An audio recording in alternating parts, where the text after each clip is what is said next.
honor for his work as an ALS advocate at the Congressional Gold Dome ceremony on Wednesday.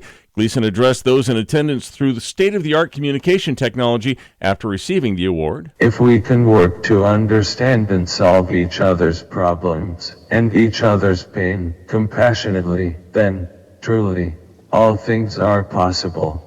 Gleason has helped more than 15,000 ALS patients through his Team Gleason Foundation. The Congressional Gold Medal is the highest honor that Congress can bestow on a civilian.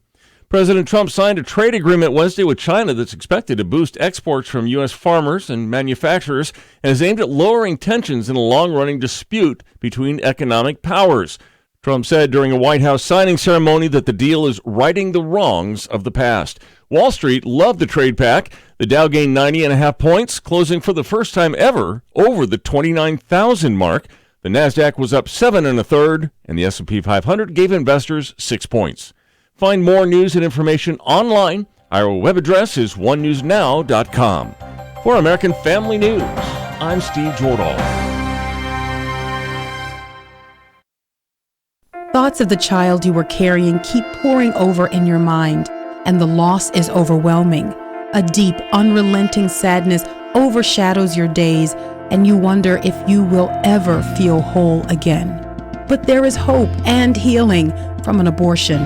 Call the International Helpline, 866-482-LIFE, and talk with someone who has been where you are. 866-482-LIFE. Darkness is not an affirmative force. It simply reoccupies the space vacated by the light. This is the Hamilton Corner on American Family Radio. It should be uncomfortable for a believer to live as a hypocrite. Delivering people out of the bondage of mainstream media and the philosophies of this world. God has called you and me to be his ambassadors, even in this dark moment. Let's not miss our moment. And now, the Hamilton Corner. And good Wednesday evening, everyone. No, it's not Abe. It's Fred Jackson sitting in for Abe this evening. A pleasure to do so. And what a busy day it has been in Washington, D.C. Just before coming in to the studio tonight, watching a parade of Democrats deliver the articles of impeachment to the Senate. And that's where the spotlight in this, some would call it a circus, that's where the spotlight goes now, is to the U.S. Senate. Tomorrow there'll be some more developments on that front. And then the trial itself probably starting next Tuesday. But today, the Democrats, all smiles, all celebration, they get to send the articles, and there was a vote today on this. Now, leading up to the vote, which occurred late this morning, a parade of Democrats with some Republicans responding, giving their last words before the vote was held in the House. And needless to say, as this has been a very partisan event, all Democrats, with the exception of one, voting for impeachment, all Republicans against, being joined by one Democrat, by the way. One Democrat did join the Republicans in this vote today. So it was 228 to 193 to send the articles of impeachment to the Senate. But I wanted to play you a little bit of the Republicans and Democrats going back and forth before this vote today. What you're going to hear first is from Congressman Gerald Nadler of New York. You know that he is the chairman of the House Judiciary Committee, followed by Republican Doug Collins, who sat on the Intelligence Committee, then Adam Schiff, who is chairman of the House Intelligence Committee, and then Kevin McCarthy, House Minority Leader, and finally some words from Nancy Pelosi. I want to play you this whole thing so you get a sense of the back and forth of all of this, and you'll understand why most people assess this as a purely political thing, as a purely partisan event against a duly elected president, Donald Trump. So what you're going to hear first is Gerald Nadler. This trial is necessary because President Trump gravely abused the power of his office when he strong-armed a foreign government to announce investigations into his domestic political rival. There you have it. That was Gerald Nadler. He strong-armed. Let's play that. Can we play that again? He's strong-armed. This trial is necessary because President Trump gravely abused the power of his office when he strong-armed a foreign government to announce investigations into his domestic political rival. Okay, that's the way, of course, the Democrats have been framing this. Now, let's be very clear. He's referring back to the July 2019 phone call that President Trump had with the newly elected leader of the Ukraine. That phone call lasted a few minutes. In about 10 seconds of that phone call, the president said, "We'd like you to look into," and the phone call was about dealing with ending corruption in the Ukrainian government. But about 10 seconds of that phone call, you will remember, dealt with the President of the United States hoping that they deal with this corruption. But also, we'd like you to look into, the President said, he used the pronoun we, not I, as some Democrats have said. He used the pronoun we. We'd like you to look into this thing involving Joe Biden. Now, what was the president referring to? He was referring to then Vice President Joe Biden, when he was Vice President of the United States under President Barack Obama, dealing with Ukraine. And remember, Vice President Biden, in later years, bragged about how he, figuratively speaking, put the gun to the head of the Ukraine and ordered the firing of their attorney general, who was looking into corruption in the Ukrainian government. So Joe Biden says, and he said this publicly, "I told the Ukraine that the Obama administration wasn't going to give them a cent of money. We're going to withhold money until they fired their attorney general." Now, what was the corruption going on? Amongst other things, the corruption was going on with regards to an energy company in the Ukraine that had put, by the way, Vice President Biden's son, Hunter, on their board of directors. All right? Put him on the board of directors, paying him thousands of dollars every month. Now, that's, in most people's mind, that was the corruption that was going on. But the Democrats have tried to say that President Trump said this in a July phone call last summer, because he was out to get Joe Biden. No, he wasn't. Also, the money was never withheld. President Trump has not withheld money from the Ukraine. Remember, the Barack Obama administration only gave the Ukrainians blankets. That's it. All right, so it is so important, folks, when you hear these statements made by Nadler and Schiff and Pelosi, that you know the real truth behind all of this. All right? All right, so there you had Gerald Nadler giving the line, the Democratic line, accusing the president of coercing the government of Ukraine. It just didn't happen. Doug Collins responding to this, Republican Doug Collins responding to Nadler. He betrayed our country when he used the powers of his office, including withholding vital U.S. military assistance, to pressure that government to help him win re-election. This impeachment process has been flawed from the outset. It resembles not a congressional action, it resembles more a Dr. Seuss book, knowing not which way it goes. He withheld hundreds of millions of U.S. dollars. This is Adam Schiff talking. In vital military aid to Ukraine, a close ally at war with Russia, and withheld a coveted White House meeting critical to the Ukrainian leader's international legitimacy until Ukraine would commit to help President Trump cheat in the next election. What happened to impeachment being urgent? What happened to Congress being on the clock? What happened to saying the House would be derelict in our duty if we did not act immediately? These were all the assertions Democrats made over the past several months. I guess it turns out none of them are true. My colleagues on both sides of the aisle, we are here today to cross a very important threshold in American history. On this vote, the yeas are 228, the nays are 193. The resolution is adopted, and without objection, the motion to reconsider is laid on the table. Yeah, the conclusion was foregone. I mean, we went through a ceremony today. We knew the Democrats control the House, they have the majority, and they were going to do what they're going to do. But you saw in the comments there from Gerald Nadler, and then you heard Adam Schiff, that the president threatened to withhold vital money that the Ukrainians needed. Remember, the Barack Obama administration gave them blankets, but they got over $300 million from the Trump administration. It was given to them. It was not withheld.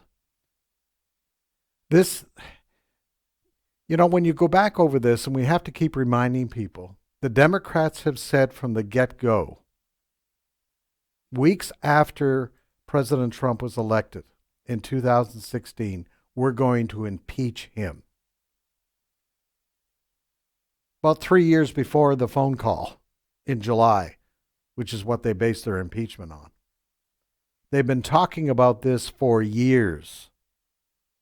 I don't think it's an exaggeration to say that the Democrats hate President Trump. Trump derangement syndrome. And many have said they have cheapened the impeachment process, which is put in place in the Constitution for serious business, as we saw in Richard Nixon, as we saw in Bill Clinton. It's a serious, serious matter. But they've cheapened it. They're using it for political reasons. And today, Senate Majority Leader Mitch McConnell pointed to all of this. The House impeached over events in Ukraine, events that happened only 6 months ago. But they still admit this was years in the making. It was not, Mr. President, some earnest fact-finding mission that brought us to where we are. This is not about the nuances of foreign assistance to Eastern Europe. This has been naked partisanship all along. The Senate was designed to stabilize our institutions, to break partisan fevers, to stop short-term passions from destroying our long-term future. House Democrats may have descended into pure factionalism, but the United States Senate must not.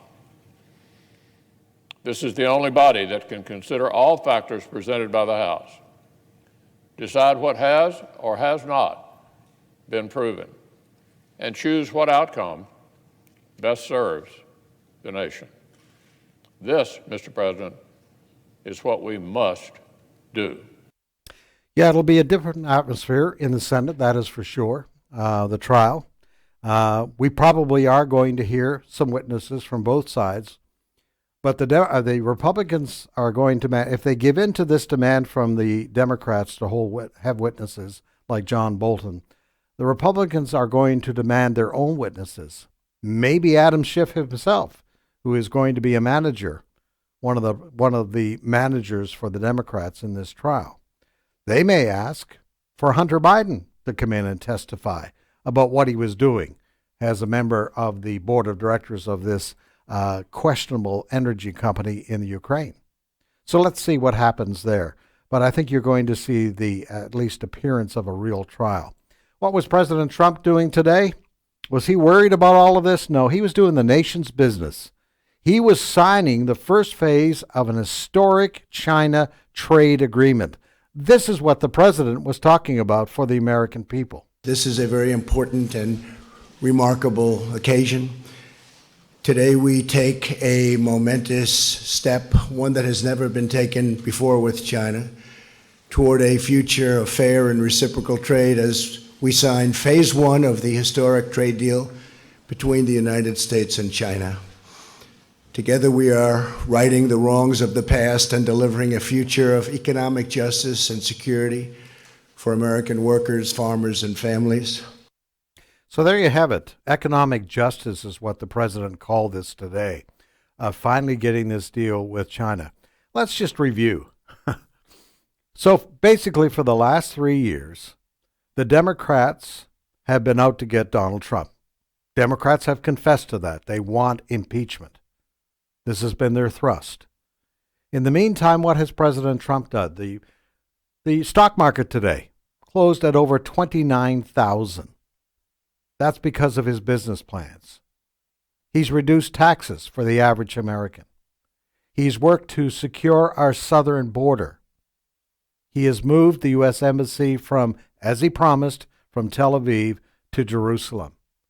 All the things that he has promised bring economic relief to this country. We now have the lowest unemployment rate in decades. Lowest unemployment rate amongst African Americans, amongst Hispanics. Lowest unemployment rate for women. All the things, that's kind of interesting, all the things the Democrats say that they champion, this president, Republican president, has done, but still they're fighting to put him out of office. Doesn't make any sense. The only way you can understand this is hatred gone mad amongst the Democrats. Trump derangement syndrome. It's what's driving this. The only question now is what's going to happen in the trial phase. Now they say it takes 67 votes in the Senate to impeach the president. That's probably not going to happen. But here's a prediction.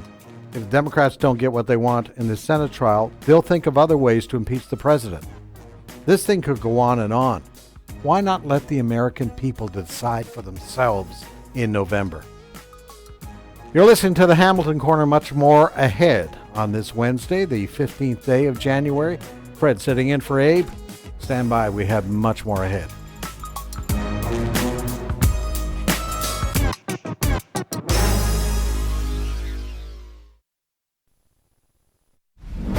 I forgive him, and that's the hardest thing to say.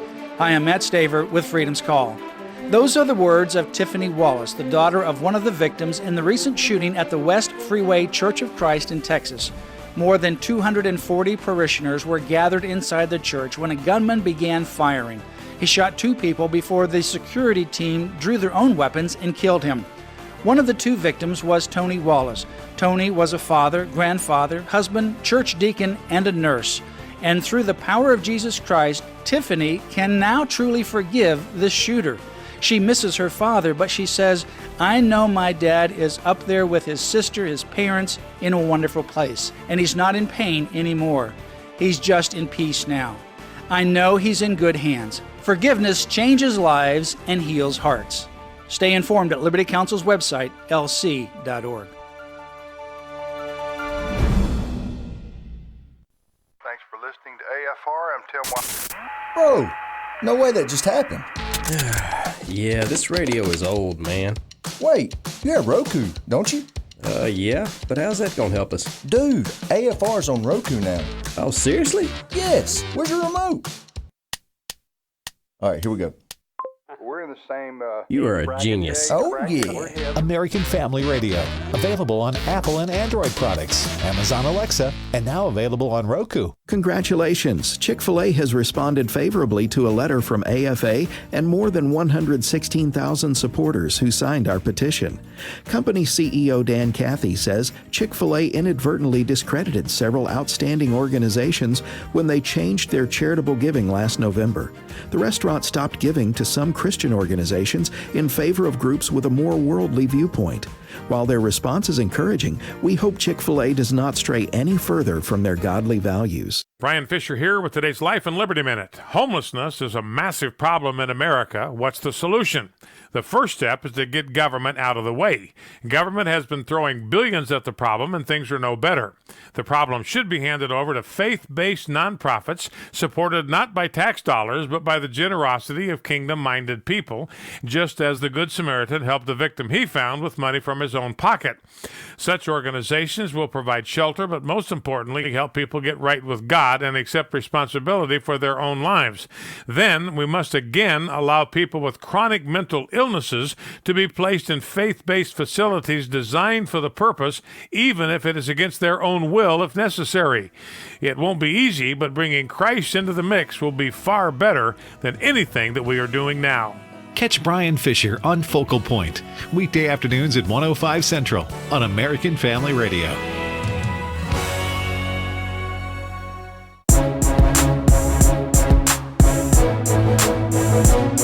Shining light into the darkness. This is the Hamilton Corner on American Family Radio. And we are back to the Hamilton Corner for this Wednesday. Fred Jackson sitting in for Abe today. And I tell you what historic times we live in. We're talking about the fact that the Democrats so focused on impeaching the president. And we're going down his list of accomplishments. And this is not a partisan thing. These are factual things as to what he has done. And we left out a couple of important things. Energy independence. You know, just amazing. We were just talking amongst ourselves here, but a few of us are 60 plus or so. Can remember days when, gas was really cheap. And then, of course, gas prices went way up. And you remember some of the tense periods over the last several years. Gas prices went through the roof. You had the gas lines, the whole thing. We are now energy independent. And so we're not scared about what's happening in the Middle East as much anymore about driving up prices. And speaking of the Middle East, it's the taking out of terrorists like Soleimani just in the last couple of weeks. And what's really, the Democrats are critical of the president doing that. It's just absolutely amazing. Joe Biden saying the deal with Iran that he and Barack Obama, when he was president, made with Iran was a great deal. No, it wasn't. They used some of the money that Barack Obama delivered to the Iranians was used for further terrorist activities by Iran, which is a terrorist sponsoring nation. So the president does all of these things. Now, I can understand if the Democrats didn't like the way he phrased things sometimes. There are many of Trump's supporters who don't like the way he phrases things sometimes. But as far as accomplishments for the country, as far as doing what he promised to do, he has done those things. Now, you may not agree with his policies, and that's fine too. This is a great country. You can do that. But trying to impeach the president for things he didn't do. Now, I find it very interesting that one of the Democrat managers is Adam Schiff, the chairman of the House Intelligence Committee. You remember how he started off that hearing? He misled the American public by saying what was in that the transcript of the phone call that the president had with the Ukrainian leader. He deliberately misled the public. We found that out later because the president released the transcript, and what Adam Schiff told the American public was in there was just not true. But you know, you have to distort the truth when you don't have a good case. And that's exactly what they did. And that's exactly what they're doing. We live in these perilous times, I'm afraid. And where you get your information from is so important. And I'm thankful for American Family Radio. That I'll tell you what Nancy Pelosi says, but I'll also tell you, here's what the reality is as well.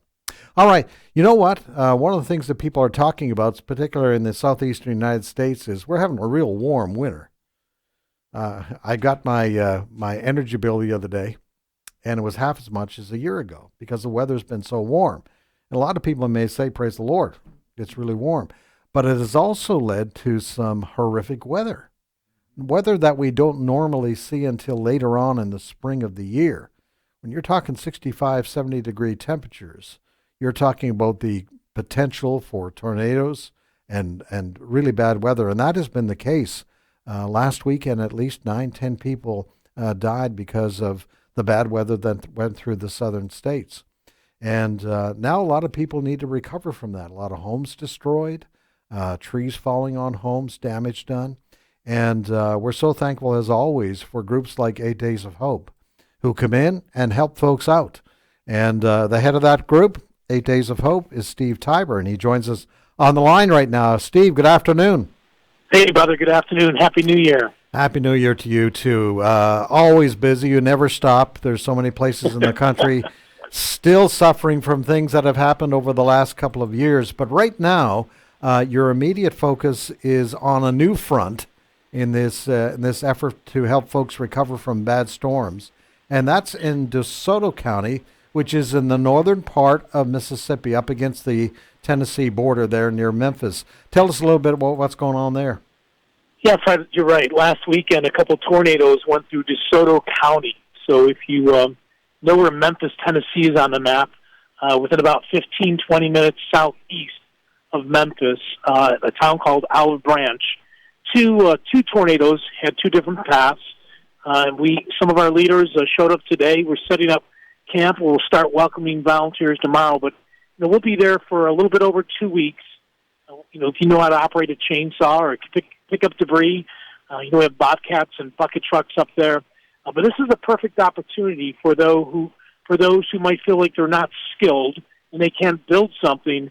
Well, you definitely can help out on this trip. Our rapid response team is deployed, and again, we'll be there right in that area to the 31st. Now, Steve, if we have folks that are listening that want to come and help out, what's the procedure? Yeah, the best way is go to our website, 8daysofhope.com, and as soon as you land on that page, you'll see serving in DeSoto County. Read the FAQs, frequently asked questions. It's free. We provide a place for you to sleep. We're going to feed you. If you fly into the Memphis airport, we'll even pick you up. We have all the tools and all the equipment. You do need to be 18 because it's an active disaster site. But, again, we need hundreds and hundreds of people to come in from around the country and serve these families who've lost so much.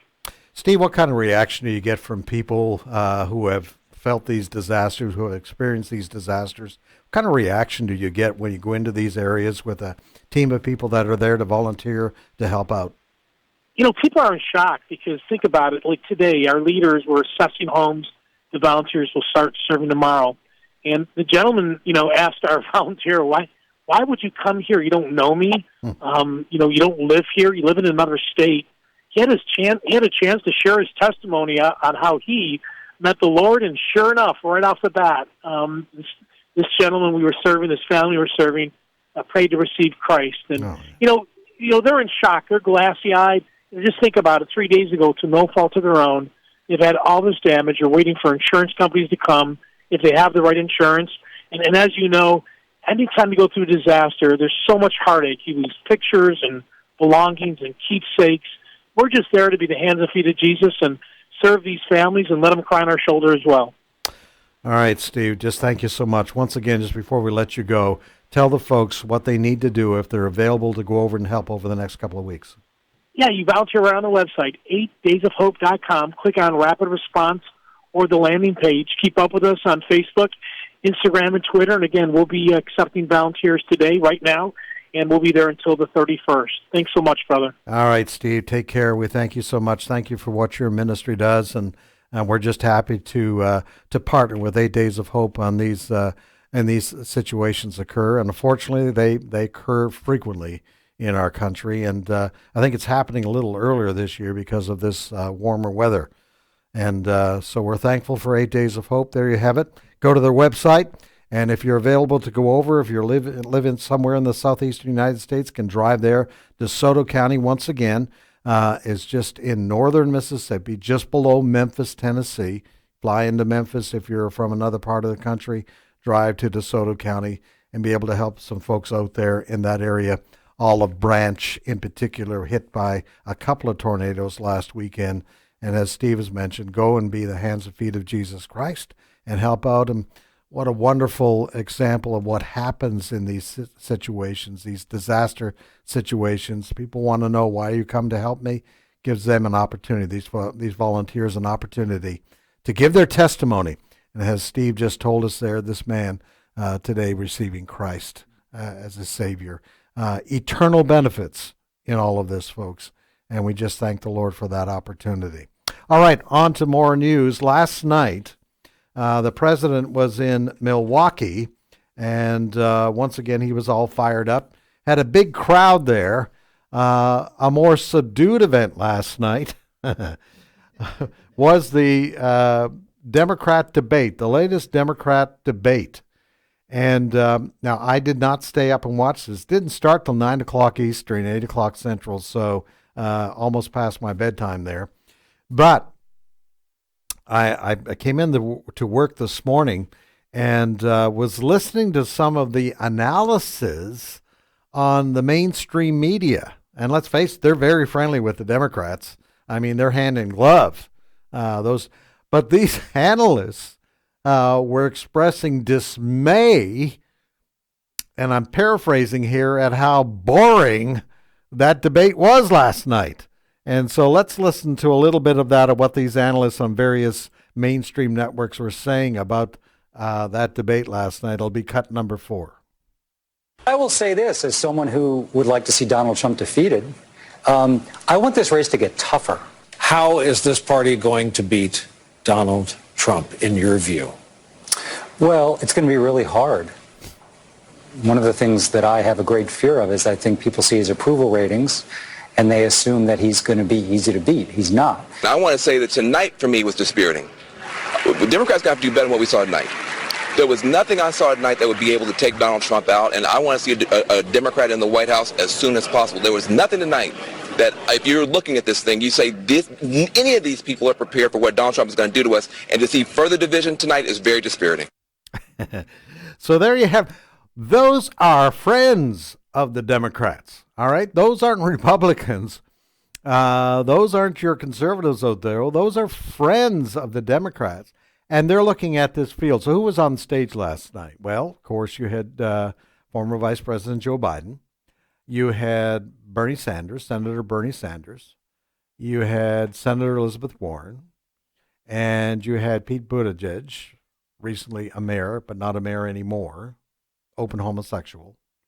And Senator Steyer. Steyer was on, Tom Steyer on stage. Yeah. And Klobuchar. So that was the lineup last night on that stage. So here's my question, and this, I mean, I'm not a political science major, but how do you fight Donald Trump?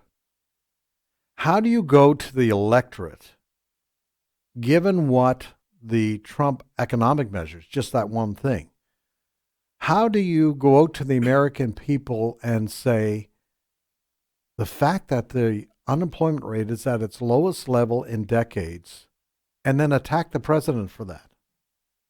How do you go to African Americans in this country and say this president is a disaster when the unemployment rate amongst African Americans is the lowest it's been in decades? Likewise with the Hispanic community. So how do you go out there and do that? How do you go out there and attack the president for killing terrorist leader Soleimani? How do you do that? How do you go out and attack the president? We were just talking about the president today signing phase 1 of this deal with China, which is going to be a boom for American farmers. Because part of this deal is that the Chinese have to buy more American farm products. So are you going to go to Iowa as a Democrat and attack the president for that? You're going to get the support of farmers for that? But here's what it is. You've got Bernie Sanders, who is doing very well in the polls, a confessed socialist, who wants to basically, and he's even admitted, folks, you know, your take-home pay is higher today because of changes that President Trump made in the tax schedule. Bernie Sanders has already confessed that he's going to raise your taxes. That's not speculation on our part. He has said that. He's going to have to raise taxes for the programs because, what, free Medicare? He's free tuition, you know, all of these things costing billions of dollars. Oh, and let's not forget, we were just talking about President Trump making the country energy independent. They want to get rid of natural gas and oil. And they want to run the country on windmills. Let's see how that works. So again, this isn't partisan stuff, folks. This is just saying where they are in their political philosophy, their political ideology. This is what they want to do. And so is it any wonder when these analysts, these leftist analysts, look at what they saw and heard last night? They said Joe Biden just kind of stood there, didn't say much at all. So almost by default, you know, because the Democrats have a war going on even inside that they don't like to talk about, they're scared to death Bernie Sanders is going to win the nomination. Because they know a confessed left-wing socialist is not going to beat Donald Trump, but he's doing extremely well. And that's why you have some of the party hierarchy, the Clinton people now, the DNC, Democratic National Committee, they're kind of feeding the public out there saying that how dangerous Bernie would be. But can you imagine, debate night several months from now after the Democrats have chosen, and it's Joe Biden, a debate between Donald Trump and Joe Biden. Joe Biden, who sometimes forget what state he's in. So what would that look like? What would it sound like? What are the optics, as the political observers like? What are the optics of that? What are the optics of, if it is Bernie Sanders, Donald Trump and Bernie Sanders on a stage? You got a choice, America. What do you want? Elizabeth Warren, Buttigieg. Is that what you want? It's just fascinating to look at this and to realize the choice that the American people are going to have. How do you think it's going to go? 888-589-8840. 888-589-8840 is the number to call. I want to hear your thoughts on the Democrat impeachment effort and what do you think is going to happen now that it's going to the Senate? And also, do the Democrats have a chance to win? It's really taking the political temperature of America this election year. 888-589-8840. Love to hear from you. When we come back here on the Hamilton Corner, Fred sitting in for Abe today. We're back right after the break.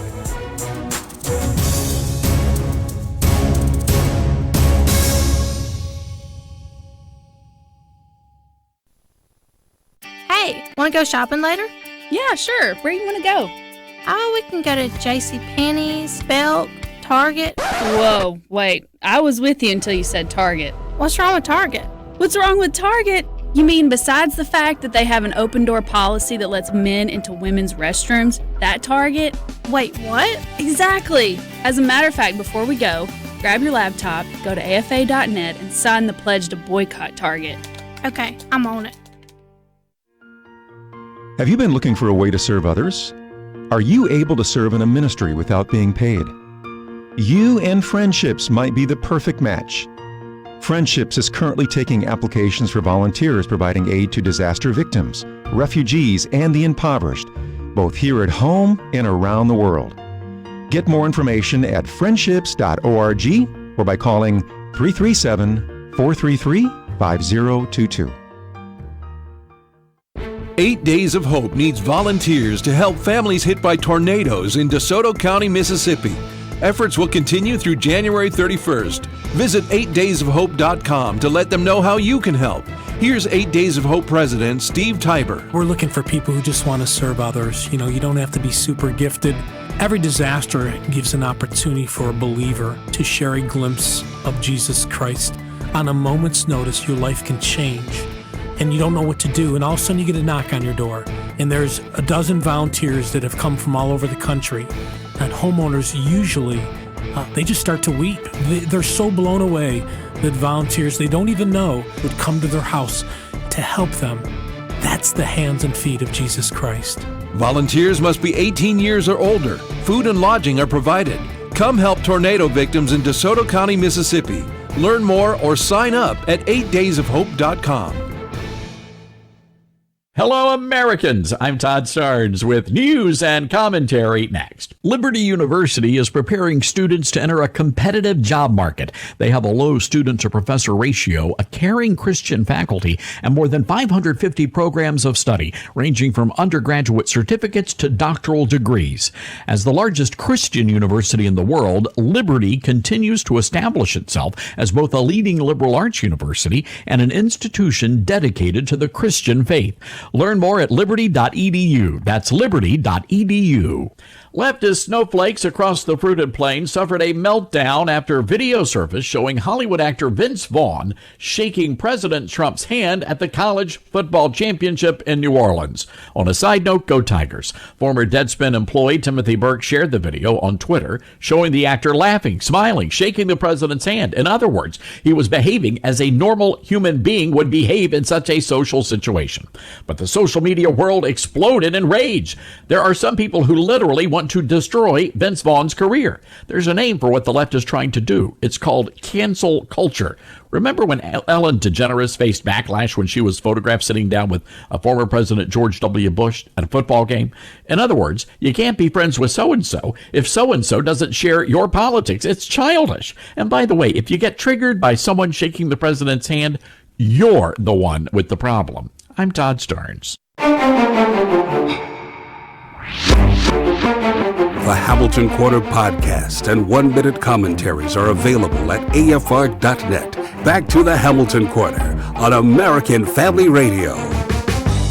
And the number to call is 888-589-8840, 888-589-8840, for all things political going on in our country. You know, we were talking about one of the accomplishments of President Trump is making the United States energy independent. Well, that's what's happened in Israel. This is absolutely amazing, folks. And the headline today was Israel starts pumping natural gas to neighboring Egypt. All right? They've signed a deal with Egypt. Israel announced Wednesday that it has started exporting natural gas to Egypt as part of an agreement reached between the two countries. The Egyptian Ministry of Petroleum hailed the gas flow as an important step that serves the economic interests of both countries, raising hopes Egypt, too, will become a regional hub for energy. Israel natural gas will also flow to Europe through Egypt's liquefied natural gas plants. Let's stop and think about this for a moment, folks. When Israel was reconstituted as a nation back in 1948, they were dependent on everybody else for energy in particular. They had no source. And now they're not only energy independent, they're going to make billions of dollars by shipping that natural gas down to Egypt that will sell it in turn again to European nations like Greece and places like that. So along with being a world-renowned originator of medical technology, Israel, among other things, and high tech, now they're energy independent and they're selling gas. I think they've signed a deal with Jordan as well for natural gas. It's amazing. When I hear these sorts of things, I have to go back to Genesis chapter 12. Bless those that bless you, curse those that curse you, and I will make you a blessing to all. Tiny postage stamp of a nation. And look what it's doing. Only God could do that, folks. And that's just further evidence today. All right, let's go to our phones. Let's go first to Kansas, and we welcome Jimmy to the program. Jimmy, welcome. Hi. Yes, go ahead, sir. I'm doing great. Two things. On the Democrat Party, when you have to step back and look, man, if I was in their shoes, I would be scared to death at the things I've done. And if he gets reelected, my goodness, I would go after every one of them and, legally, and find out there's got to be something on each one of them through this process. I think they should be brought up on treason for everything they've done. And then as far as Pelosi, they are impeaching him on basically two things, if I understand correctly. One is abuse of power. The other one, they really push that quid pro quo against another government.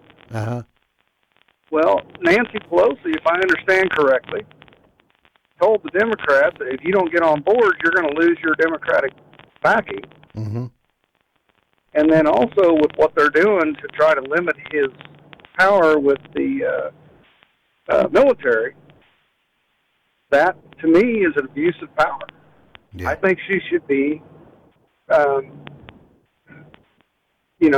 not even waited to be voted out. I think she should be gone. I think, appreciate your comments, Jimmy. I think in reality, if the Democrats lose the House in this election, that Nancy will be gone. She's a little bit up in years. She's been effective for the Democrats. You can't take that away from her. She's been effective for the Democrats. But the reality is, there was that little bit of rebellion even after the election last year.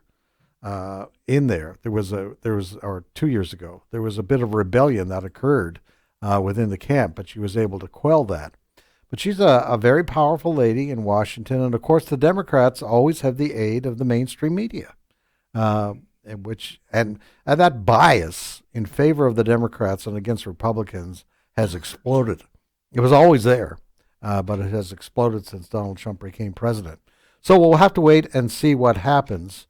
My prediction is that if, and this is going to happen in the Senate, that the president will be acquitted, that the Democrats will keep bringing up articles of impeachment against the president because they've got, at this point, nothing else. All right, to Mississippi and Ronald. Ronald, go ahead. How you doing tonight? Not too bad. How are you, sir? I'm doing good. Good. My concern is about this person that was appointed to this FISA court to clean it up. Uh-huh. And he was appointed by a liberal judge. Yeah. Which was appointed by John Roberts. Yeah. And John Roberts is going to be the judge at the trial. Interesting connection. Yeah, and I think that I agree with what you just said about he's going to be acquitted. Mm-hmm. But I don't know how it's going to go with that Supreme Court justice up there. Yeah, Ronald, that is, appreciate that, raising that. 2 points there. You will remember the Horowitz report, Inspector General's report, pointed to problems with the FISA court where the FBI, under James Comey, did not tell the FISA court the whole truth of the documents it was using. It was a Democrat-sponsored document they were pushing to the FISA court. And so in the wake of the Horowitz report, the FISA people said, we want a review of how things are done. But the guy they've chosen to do that is a far lefty to do this review. So that's what our caller was talking about. So now John Roberts, the Supreme Court, Chief Supreme Court Justice, will oversee the Senate trial. And there is some question there. I mean, I'm not sure he's a Trump fan at all. I'm not sure doesn't have some biases there. Some of the decisions he's made as Chief Justice has really surprised a lot of folks. So we'll have to wait and see when that happens. That's still a bit of a question mark in all of that. All right, let's go off to Tennessee tonight and talk to, I believe it is Murph that's on the line. Yes, sir. Thank you for taking this call. Uh-huh. First commentary. If you and I had made an opening statement speech like the Speaker of the House did today in either a speech class or an English literature class, what kind of grade do you think we would have received? Second commentary. One of the quote-unquote impeachment managers has been in the United States House of Representatives for 24 years, if I'm not mistaken. Yeah, she's overseen three impeachment proceedings, including Nixon. Yes, sir. Yeah. And the national debt is now $20 trillion and is going to crush your children, your grandchildren, and every person's child that's listening to this broadcast from now until doomsday. Mm-hmm. Third commentary. If you want to know why the founders feared direct democracy, then all you have to do is study what has gone on in the House of Representatives in the last 6 weeks. Mm-hmm. And last question. I don't understand it as a former American government teacher in Tennessee public schools as to why anybody that's been an American citizen longer than 20-plus years would vote the Democratic philosophy in any way, shape, or form, because it's basically taking from people who have earned and spreading it to people who have not earned. And that's not the way the Bible says it's supposed to work. No. Thank you so much. You're welcome, Murph. Good points there. So, why is this philosophy of the Democratic Party? Why are they willing to have people like Bernie Sanders and Elizabeth Warren why is it they're doing so well amongst Democrats?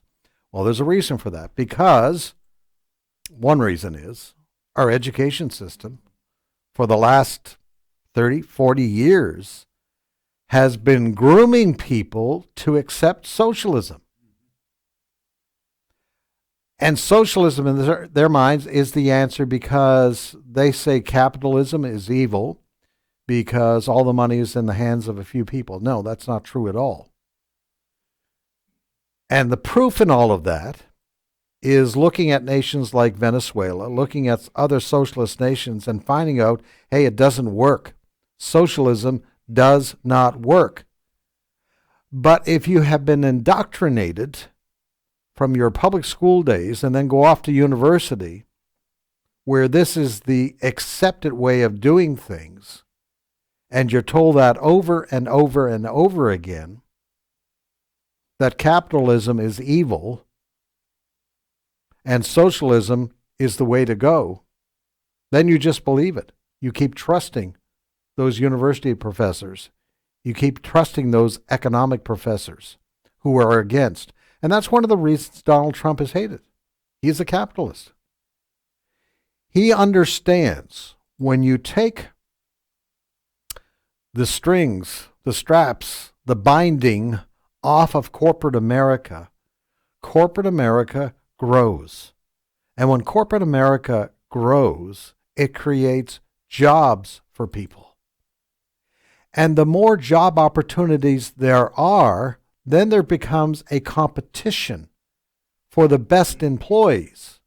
And to get the best employees, you end up paying them more. It works. And one other piece of evidence against socialism and for capitalism. Why is it that so many people want to come to this country?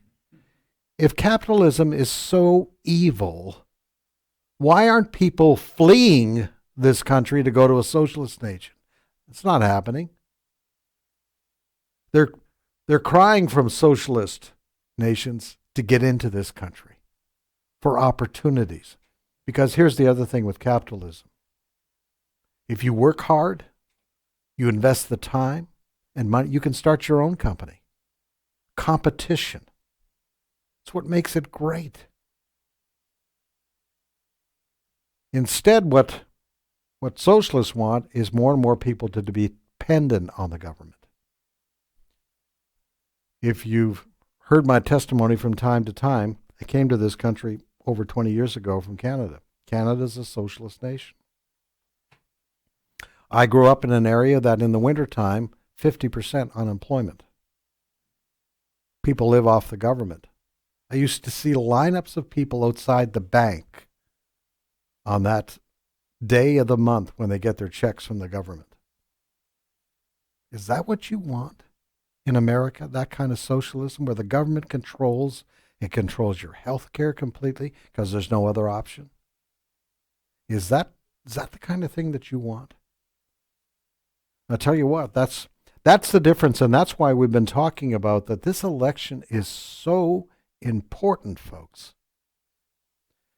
And I think God allowed Donald Trump to become president to set up this, basically, this black and white difference. Politically speaking, they are two opposites. And the American people are going to have to decide what direction we're going to go. Are we going to go the Bernie Sanders, Elizabeth Warren direction? Bigger government? Taxing you more for these social programs? Or are you going to believe in what Donald Trump now has demonstrated, what works and what doesn't? So that's the decision the American people are going to have to make.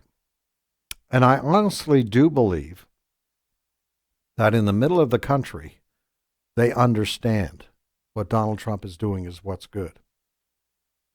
Now, as our boss Tim Wildman has said, when it comes to New York and California, it doesn't matter who the Democrats put up there; they're going to vote for it. I mean, that's those two states.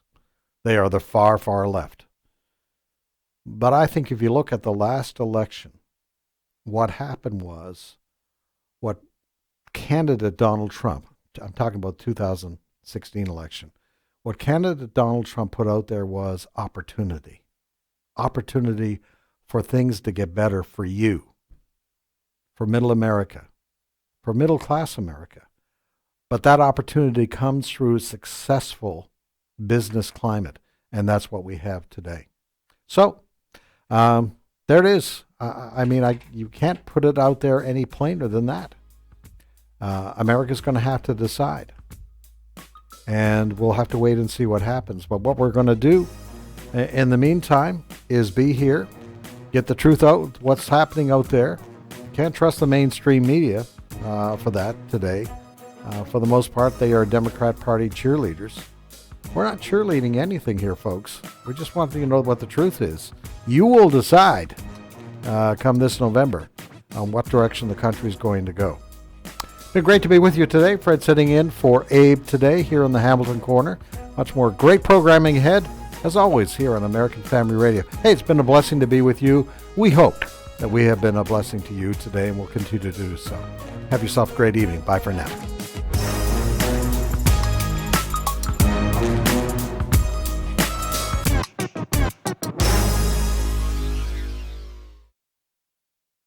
The views and opinions expressed in this broadcast may not necessarily reflect those of the American Family Association or American Family Radio.